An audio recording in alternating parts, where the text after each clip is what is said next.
నమస్తే, నా పేరు సయ్యద్ మహమ్మద్ రఫీ. నేను ఈ జర్నలిజం ఫీల్డ్లోకి వచ్చి ఇప్పటికీ 15 ఏళ్ళు దాటిపోయింది. అయినా కూడా నాకు సాటిస్ఫాక్షన్ ఇవ్వని పరిస్థితి. ఎన్నో ఛానల్స్లో చేసిన ఎన్నో ఒడిదుడుకుల్ని అనుభవించాను. కాకపోతే ఈరోజు చేసే ఈ ప్రోగ్రాం నిజంగా నాకు చాలా సాటిస్ఫాక్షన్ ఇస్తుందని చెప్పాలి. ఎందుకంటే అవినీతి పరుల భరతం పట్టేలాగా ఈ ప్రోగ్రాంని డిజైన్ చేశాము.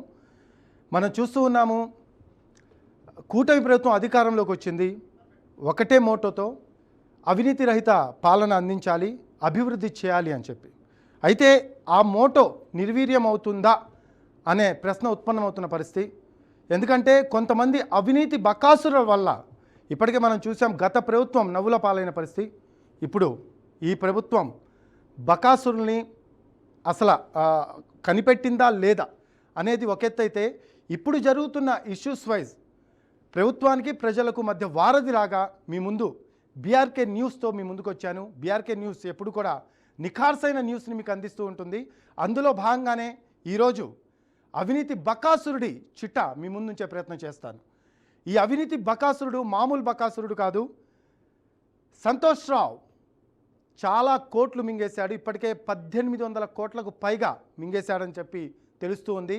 అయితే దీనికి సంబంధించి నేషనల్ రేంజ్లో మా టీము ఎప్పటి నుంచో 2 years నుంచి మేము వర్క్ చేశాము. ఈ వర్క్ చేసిన తర్వాత అంటే ఎంతోమందిని చూసినా కూడా ఈ సంతోష్ రావు విషయానికి వచ్చేటప్పటికి వాళ్ళందరూ కూడా అవాక్కైన పరిస్థితి. ఏంటి ఇన్ని స్కామ్స్ చేశాడా, ఇంత డబ్బు చాలామందికి అంటే అవసరమైన మేర అవసరం లేని మేర చాలా మేర విద్యుత్ కంపెనీ నుంచి కట్టబెట్టాడా? ఇదంతా ప్రజల సొమ్మే కదా, ఎందుకు సంతోష్ రావు ఇంతలా అవినీతికి పాల్పడ్డాడు అనే ప్రశ్న ఉత్పన్నమవుతున్న పరిస్థితి అయితే కనిపిస్తూ ఉంది. అసలు సంతోష్ రావు ఈ స్కామ్లకు ఎలా పాల్పడ్డాడు, సంతోష్ రావుకి వెనుకున్నది ఎవరు, ఇలాంటి మొత్తం కూడా మా దగ్గర డీటెయిల్గా ఉన్నాయి అనాలిసిస్. దాంతోపాటు దానికి సంబంధించి విత్ ప్రూఫ్స్ సంతోష్ రావుకి సంబంధించి త్వరలో మీ ముందు పెట్టే ప్రయత్నం చేస్తాము. సంతోష్ రావు ఏమేం చేశాడు ఏంటి అనేది మీకు చెప్తాను. సంతోష్ రావు ఫస్ట్ నుంచి కూడా ఎక్కడ చేసినా కూడా అవినీతి మయమే. ఆయన చరిత్ర చూసుకుంటే మొత్తం గుంటూరులో చేసిన, తిరుపతిలో చేసిన, ఎక్కడ చేసినా అవినీతి మయంగా ఉంది ఆయన చరిత్ర మొత్తం. అయితే అదే అవినీతి మయంతో వైఎస్ఆర్సీపీ గవర్నమెంట్ వచ్చిన తర్వాత ఏపీఎస్పీడీసీఎల్ సీఎండీగా అయ్యాడు. సీఎండీగా అయిన తర్వాత ఆయన అవినీతి ఇంకా పేటరేగిపోయింది. ఎవ్వరి పర్మిషన్స్ కూడా అవసరం లేదు, నేనొక్కడనే నా ఇష్టం వచ్చినట్టు చేసుకుంటాను, నా ఇష్టం వచ్చినట్లు రేట్లు పెంచుకుంటాను, నేనేమైనా చేసుకుంటాను అనేలాగా తన వ్యవహారం తయారైంది. అసలు ఆయన వెనకాల ఎవరున్నారు అనేది కూడా మేము మొత్తం కూపీలాగాము. దానికి సంబంధించిన ప్రూఫ్స్ ఉన్నాయి, అన్నీ ఉన్నాయి. అయితే మనం చూడొచ్చు ఇక్కడ సంతోష్ రావు అండ్ టీం. సంతోష్ రావుకి ముఖ్య అనుచరుడు శ్రీను, ఇతనే ఆ సంతోష్ రావు కార్యకలాపాలు మొత్తం చూస్తూ ఉంటాడు. అతనికి సంబంధించిన అమౌంట్ ఏమన్నా రావాల్సి ఉన్నా కూడా, ఎవరితోన్నా మాట్లాడాల్సి ఉన్నా కూడా అందరితో అతనే మాట్లాడుతూ ఉంటాడు. సో అతనే అంటే దగ్గరుండి నడిపిస్తాడు అనేది తెలుస్తూ ఉంది. అలాగే ఈ కాంట్రాక్టర్స్తో డైరెక్ట్ సంతోష్ రావు డీల్ చేసుకుంటాడు, లేకపోతే తన ముఖ్య అనుచరుడు సీను డీల్ చేసుకుంటాడు. ఈ టీం ఏదైతే ఉందో సీజీఎంలు అంటే ఈ ఏపీఎస్పీడీసీఎల్లో వీళ్ళు ఈ డిస్కమ్కి అంతవరకు కొంతమంది సీజీఎంస్ ఉంటారు. ఆ సీజీఎంస్ కూడా ఇందులో ప్రముఖ పాత్ర ఉన్నట్టు తెలుస్తుంది. ఆ సీజీఎంస్ పర్మిషన్ ఇవ్వడంలో కూడా కీలక పాత్ర పోషించినట్టు మనకి డీటెయిల్డ్ రిపోర్ట్ ఉంది. ఇక డి రేంజ్, ఏడీ, ఏఈస్, ఈఈస్ వీళ్ళందరితో కలిసి వీళ్ళు ఒక టీమ్గా ఏర్పడి, అంటే ఏదైనా స్కామ్కి పాల్పడాలి అంటే అక్కడ ఆ స్కామ్కి సంబంధించి మనం ఈ స్కామ్ చేస్తే బాగుంటుంది అని వాళ్ళకి ఒక ఇన్ఫర్మేషన్ చేరవేస్తాడు సంతోష్ రావు. వాళ్ళు వెంటనే దానికి సంబంధించిన అప్రూవల్స్ కావాలి అని చెప్పి డివిజన్ లెవెల్లో, అంటే ఫ్రాంక్గా చెప్పాలంటే ఈ 5 జిల్లాల్లో ఇతను చేసే 5 జిల్లాల్లో డివిజన్ లెవెల్లో అన్ని ఇన్ఫర్మేషన్ కూడా అంటే అప్రూవల్స్ కోసం అని చెప్పేసి, మాకు ఇది అవసరం ఉంది, ఈ టవర్ అవసరం ఉంది, లేకపోతే ఈ ట్రాన్స్ఫార్మర్ అవసరం ఉంది, ఇలాగేందంటే వాళ్ళు అప్రూవల్స్ కోసం అప్లై చేయడం. సంతోష్ రావు ఏంటంటే అది అడ్డు పెట్టుకొని అప్రూవల్స్కి వెళ్ళటం, కోట్ల స్కామ్ చేయటం, ఇదంతా కూడా ఒక దందాలాగా మారిపోయింది. ఇతనికి అడ్డు అదుపు లేకుండా పోయిన పరిస్థితి కనిపిస్తోంది. సంతోష్ రావు అనుకుంటున్నాడు ఎవరు చూడడు, నన్నెవరు పట్టుకోరు అని. నేను చెప్తున్నాను, మా టీం సిద్ధంగా ఉంది. సంతోష్ రావు దీనికి సంబంధించి క్లారిటీ ఇవ్వాలని కూడా అడిగిన పరిస్థితి, దీనికి సంబంధించిన క్లారిటీ కూడా ఇవ్వలేదు. పర్మిషన్స్ వైజ్ కూడా ఎక్కడా కూడా తీసుకొని పరిస్థితి కనిపిస్తుంది. పర్మిషన్స్ తీసుకొని ఆయన సొంతగా నిర్ణయం తీసుకోవడం, తర్వాత ఏంటంటే ఏమైనా లీగల్ పాయింట్స్ ఉంటే దాంట్లో చూపించే ప్రయత్నం చేయడం. అంటే లాజికల్లీ టెక్నికల్లీ నేను స్ట్రాంగ్గా ఉన్నాను, నేను ఏమైనా చేస్తాను, నేను ఏం చేసినా అడ్డు ఉండదు అనేది సంతోష్ రావు టెక్నిక్గా తెలుస్తోంది. సో ఆ టెక్నిక్ యూజ్ చేసే ఇప్పుడు ఈ దందా మొత్తం నడిపిస్తున్న పరిస్థితి. సంతోష్ రావు చాలా కోట్ల మేర ఇప్పటికే అవినీతికి పాల్పడిన పరిస్థితి. అదంతా కూడా ప్రజా సొమ్మే. సంతోష్ రావు నువ్వు అది గుర్తుంచుకోవాలి. ప్రజల సొమ్ము, ఆ ప్రజల సొమ్ముకి ఖచ్చితంగా బాధ్యత అయితే నువ్వు వహించాలి. దానికి సంబంధించి ఆన్సర్ కూడా చెప్పాల్సిన అవసరం ఉంది. కానీ ఇంతవరకు సంతోష్ రావు నీ దగ్గర నుంచి ఒక్క ఆన్సర్ కూడా రాలేదు. మా టీం మా దగ్గర ఉన్న ప్రూఫ్స్తో నీ మీద కోర్టుకు వెళ్ళడానికి కూడా సిద్ధంగా ఉంది. సిఐడి, ఈడీ, సిబిఐ ఎవరి దగ్గరికైనా వెళ్తాము, నో డౌట్ దాంట్లో. ఎందుకు అంటే నువ్వు చేసిన అవినీతి మామూలు అవినీతి కాదు. ఇప్పటికే రాష్ట్రం అల్లకల్లోలం అయిపోతున్న పరిస్థితి, అంటే అభివృద్ధి లేక. అటువంటి రాష్ట్రంలో గతంలో నువ్వు చేసిన అవినీతి ఒక ఎత్తు అయితే, ఇప్పుడు మళ్ళీ మొదలుపెట్టావు నీ అవినీతి. సో ఆ అవినీతి అనేది ఇప్పటికైనా ఆపుకోవాల్సిన అవసరం ఉంది. దీనికి సంబంధించి కూడా నువ్వు సమాధానం చెప్పాలి సంతోష్ రావు. ఎందుకంటే ప్రజల సొమ్ము, యు ఆర్ పబ్లిక్ సర్వెంట్ అయి ఉండి ప్రజల సొమ్ము ఇలా నీ ఇష్టానుసారం వాడుకోవటం అనేది ఎంతవరకు సమంజసం అనేది ఒక ప్రశ్న తలెత్తుతోంది. నువ్వు ఖచ్చితంగా సంతోష్ రావు దీనికి సమాధానం చెప్పాల్సిన అవసరం ఉంది. నీకు కాంటాక్ట్ చేసే ప్రయత్నం చేస్తూ ఉన్నా సంతోష్ రావు కాంటాక్ట్లోకి రాని పరిస్థితి కనిపిస్తూ ఉంది. అలాగే తన అనుచరులు ఎవరైతే ఉన్నారో వాళ్ళకు కూడా కాంటాక్ట్ చేసే ప్రయత్నం చేశాం, వాళ్ళు కూడా కాంటాక్ట్లోకి రావట్లేదు. వీళ్ళ టీం అంతా కూడా ప్రతి ఒక్కళ్ళు కూడా సైలెంట్ అయిపోయారు. ఎక్కడికొక్కడికి ఎంత అవినీతికి పాల్పడటం, మేము చేసిందే మాదే రాజ్యం అని చెప్పి అనుకోవటం, తర్వాత ఏంటంటే సైలెంట్ అయిపోతాం, అంటే వేరే వాళ్ళ మీదకి నెట్టడం, సైలెంట్ అయిపోవడం. అతని వల్ల, సంతోష్ రావు వల్ల ఎన్నో కుటుంబాలు రోడ్డున పడిన పరిస్థితి. సంతోష్ రావు ఈరోజు ఇంత అవినీతి చేస్తూ ఉంటే ఆ సొమ్ము మొత్తం ఎవరు కడతారు? ప్రజలు కదా కట్టేది. అది గుర్తుంచుకోవాలి కదా సంతోష్ రావు. నువ్వు అది గుర్తుంచుకుంటేనే కదా నీకు అసలు నువ్వేం చేస్తున్నావు అనేది అర్థమయ్యేది. నీ ఇష్టానుసారంగా ప్రతిదానికి రేట్లు పెంచుకొని నీ ఇష్టానుసారంగా వేసేస్తే సరిపోతుంది అనుకుంటున్నావా? ఖచ్చితంగా దీనికి సంబంధించి నీ చిట్టా మొత్తం కూడా త్వరలో బయటపెట్టబోతున్నాము. సంతోష్ రావు స్కామ్స్ ఒకసారి మనం చూద్దాము. గుంటూరులో డీఈగా ఉన్న టైంలో డివిజన్ ఆఫీస్ స్కామ్ చేశాడు. అప్పుడు లైక్ ఇక్కడ 8 కోట్ల మేర స్కామ్ జరిగింది అనేది ఒక వాదన ఉంది. అయితే ఇక్కడ ట్రాన్స్ఫార్మర్ల కొనుగోలు స్కామ్ కూడా చేశాడు సంతోష్ రావు. ఈ ట్రాన్స్ఫార్మర్ల కొనుగోలు స్కామ్లో మనం చూసుకుంటే ట్రాన్స్ఫార్మర్లు ఒక రేటు ఉంటే బయట ఒక రేటు ఉంటే ఇక్కడ ఈయన దానికి కూడా ఎక్స్ట్రా రేట్స్ వేసి ప్రభుత్వం దగ్గర నుంచి అంటే పర్మిషన్స్ కోసం ప్రయత్నించే, ప్రభుత్వం పర్మిషన్స్ అవసరం లేదు కాబట్టి ఆయన ఇష్టానుసారం, అంటే ఆయనకి సైన్ చేసే వాళ్ళు వేరే ఉన్నారు, వాళ్ళతో పాటు కలిసి కుమ్మక్కై ఈజీగా చేసేస్తున్న పరిస్థితి కనిపిస్తోంది. విద్యుత్ మోటార్ స్కామ్స్ కూడా మనం చూసాము. విద్యుత్ మోటార్ స్కామ్ అసలు అయితే ఇది పెద్ద స్కామ్ అని చెప్పాలి. దీంట్లో కూడా చాలా మేర అవినీతికి పాల్పడ్డాడు. దానికి సంబంధించిన ప్రూఫ్స్ కూడా మా దగ్గర ఉన్నాయి. అలాగే తిరుపతి చీఫ్ ఇంజనీర్గా చేసిన టైంలో విద్యుత్ వైర్లెస్ స్కామ్ చేశాడు ఇతను. అలాగే బోర్లకు విద్యుత్ టవర్ల స్కామ్ కూడా చేశాడు. సో ఈ 2 స్కామ్స్ అప్పుడు బయటపడ్డాయి. బయటపడితే నేను స్కామ్ చేసింది నిజమే అని కూడా ఒప్పుకున్నాడు, గొప్ప మహానుభావుడిన. సో అంతే, స్కామ్ చేసినా కూడా ఫుల్ క్లారిటీగా ఉన్నా నేను లాజికల్లీ టెక్నికల్లీ అనేది ఈయన చెప్పే ప్రయత్నం చేస్తున్నాడు, ఒప్పుకోను. ఇక RDSS and smart meters scam, ఇది జగనన్న కాలనీల కోసం చెప్పి RDSS and smart meters scam అనమాట. అయితే ఓవరాల్గా 7,50,000 ఇళ్ళు దగ్గరగా ఉన్నాయి. ఆ ఇళ్ళకి 10 సంవత్సరాల కాలంలో మీటర్స్ని అమర్చాలి. అయితే ఈయన గారు ఏం చేశారంటే జస్ట్ 2 సంవత్సరాల కాలంలో, అంటే 2,20,000 ఇళ్ళు కంప్లీట్ అయ్యేటప్పటికే మొత్తం ముందే కొనేసేసి 7,50,000 పైచీలకు ఇళ్ళకి మీటర్స్ మొత్తం ముందే కొనేసి ఆ గోడౌన్స్లో పడేశాడు. అందులో పెద్ద స్కామ్ చేశాడు. దానికి ఎవరు బాధ్యులు? ఇప్పుడు ఆ మీటర్స్ అన్నీ పాడైపోతే ఎవరు అసలు ఆ వైర్స్ కావచ్చు అవన్నీ ఎవరు బాధ్యత వహించాలి దానికి? ఇంకా ఇది మళ్ళీ కన్స్ట్రక్ట్ చేసుకోవడానికి 5 lakhs హౌసెస్ కన్స్ట్రక్ట్ చేయాలి, చాలా టైం పడుతుంది. నువ్వు 10 సంవత్సరాల్లో చేయాల్సిన పని ఈ మధ్యలోనే చేసేస్తే, అంటే ఈ 2 లక్షల ఇళ్ళకే మొత్తం కంప్లీట్ చేసేస్తే who is responsible for that? So ఇలాంటివి చాలా ఉన్నాయి. నీకు సంబంధించి మొత్తం మాట్లాడదాము, డీటెయిల్గా మాట్లాడదాము. ప్రతిరోజు దీనికి సంబంధించి ఎపిసోడ్గా నీ ముందుకు వస్తాను. నువ్వు ఖచ్చితంగా సమాధానం చెప్పే వరకు సంతోష్ రావు నిన్నైతే వదిలే ప్రసక్తే లేదు, వదలము. బీఆర్కే న్యూస్ నిఖార్సైన న్యూస్ అందిస్తుంది, దానికి తగ్గట్టే నీ భర్తం పడుతుంది.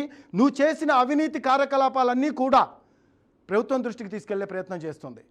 చంద్రబాబు, పవన్ కళ్యాణ్ ఒకటే కృతనిశ్చయంతో ఉన్నారు, ఏపీని డెవలప్ చేయాలని చెప్పి. వాళ్ళ దాకా తీసుకెళ్లే ప్రయత్నం చేస్తాం. ఎందుకంటే ఇది ప్రజా సొమ్ము, ప్రజలకు ప్రభుత్వానికి మధ్య వారధిలాగా మా డ్యూటీని మేము చేస్తున్నాము. దాంట్లో భాగంగానే నీ మీద కూడా ఒక ఆపరేషన్ చేయడం జరిగింది. దానికి సంబంధించి చాలా నీకు సంబంధించిన అవినీతి డీటెయిల్స్ మొత్తం బయటకు వచ్చాయి. అలాగే కమింగ్ టు విద్యుత్ టవర్ల స్కామ్, ఇది చాలా పెద్ద స్కామ్. దీని గురించి డీటెయిల్గా మాట్లాడతాను, కొంచెం బ్రీఫ్గా కూడా కాసేపు ఆగి చెప్తాను. కమింగ్ టు విద్యుత్ వైర్స్ స్కామ్. విద్యుత్ వైర్స్ స్కాము కిలోమీటర్కి ఇంత రేటు ఉంటే ఆయన దానికి డబల్ రేట్లు వేసి పెద్ద స్కామ్కి పాల్పడ్డాడు. ఇంకా చూడండి, ఇంకా ఎంత మేర స్కామ్ జరుగుతుందో మీరే ఆలోచించుకోవచ్చు. క్లాంపుల స్కామ్, ఆఖరికి క్లాంపుల నుంచి ట్రాన్స్ఫార్మర్ల వరకు అనేది ఈయనకే చెల్లుద్ది.